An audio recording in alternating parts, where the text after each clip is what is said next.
PLAS-45 Epoch might be the most misunderstood support weapon in Helldivers 2. My first impression was that it was clunky and underwhelming, but after retesting it in its intended role and optimal engagement range, my opinion has changed.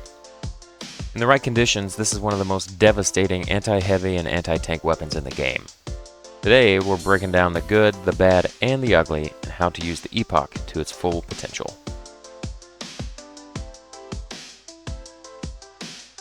The Epoch really comes alive between 50 and 125 meters.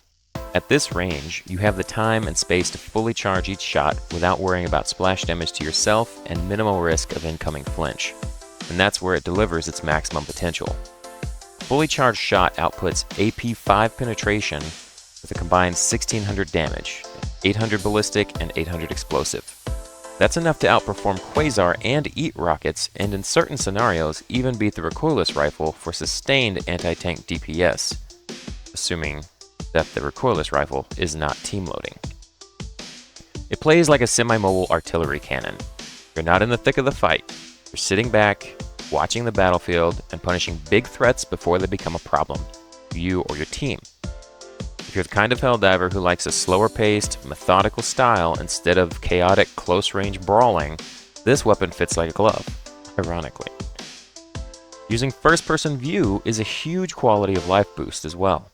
It gives you a much cleaner read on the charge meter, making it easier to hit max charge consistently while avoiding accidental self-detonations.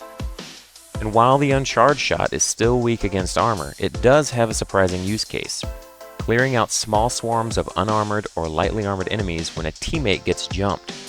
The smaller blast radius means you're less likely to vaporize your ally, and if the situation allows, you can even do this with a max charge for more impact to help them.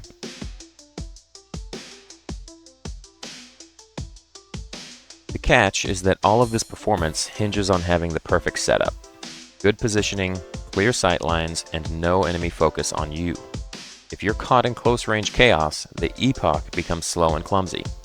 The charge time plus the stationary 4.18 second reload leaves you wide open if enemies close in. Its small area of effect is another limitation too. Even though it's a plasma weapon, the blast radius is only about 3 or 4 meters fully charged, which means it's not a true crowd-clearing tool. And the ammo economy is rough. 3 shots per mag, 4 spare mags, and low return from supply drops make it incredibly supply dependent. In reality, a supply pack is borderline mandatory if you want to keep running it for an entire mission.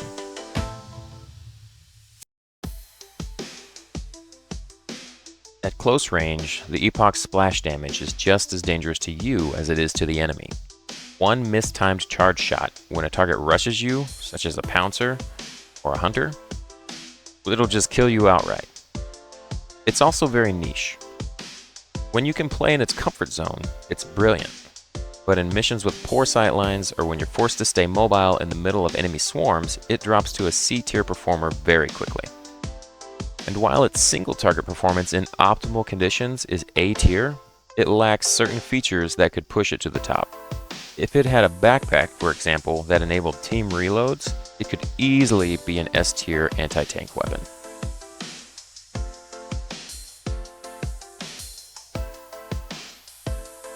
So now, let's assess the Epoch across 4 dimensions: single target damage, group damage, crowd control, which is disruption effects like stagger or gas confusion, and utility, such as opening POI doors or destroying spawners. For single target damage, this is some of the best sustained anti-tank and anti-heavy damage in the game when you play it to its strengths. I give this an A tier.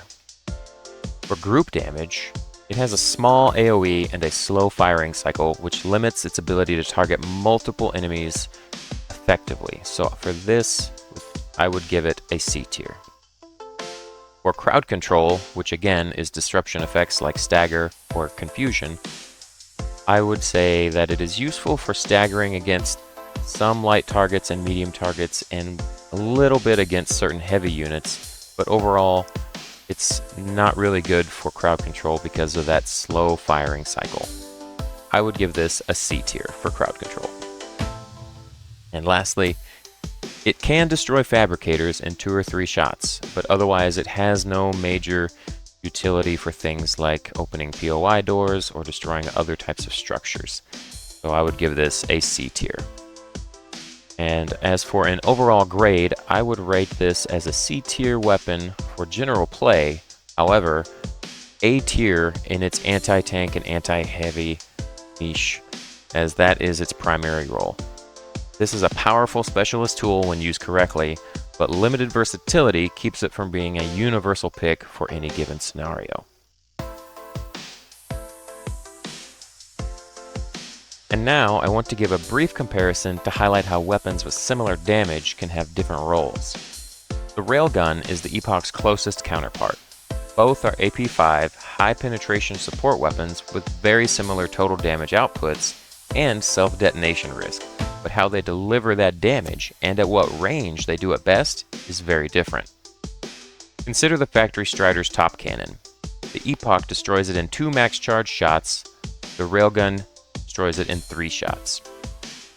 Hulk bodies can be killed by the Epoch in 2 max charge shots. The railgun would need 5 max charge shots to do that. The Hulk's eye is a weak point. The railgun can take that out in 1 shot with a safe shot. The Epoch can technically destroy the weak point in 1 shot as well, but it's much harder due to the slower projectile speed, the spread, and the fact that it travels in an arc, and if it's too close, you blow yourself up. The Epoch wins in scenarios where big enemies at range are the target. The railgun dominates in close range situations where you need a nimble and precise weapon to get in and out and handle any heavy units that might be there. Every weapon in the game has strengths and weaknesses based on target distance, armor penetration, ammo economy, reload speed, handling, and so on.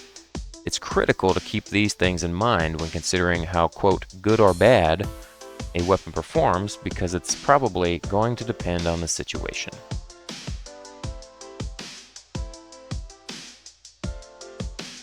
The PLAS-45 Epoch isn't a bad weapon. It's a specialist. In the wrong hands or the wrong scenario, it feels slow and punishing to the user. But in its niche, mid to long range Overwatch, uninterrupted max charges, heavy and anti-tank duty, one of the strongest tools you can bring right now. But that's just my opinion. What do you think? Does this fit in your gameplay experience? Let me know in the comments below, and please send this video to other Helldivers. Word of mouth reinforcements by you that really help to make the channel grow. I appreciate your support. Thanks for listening.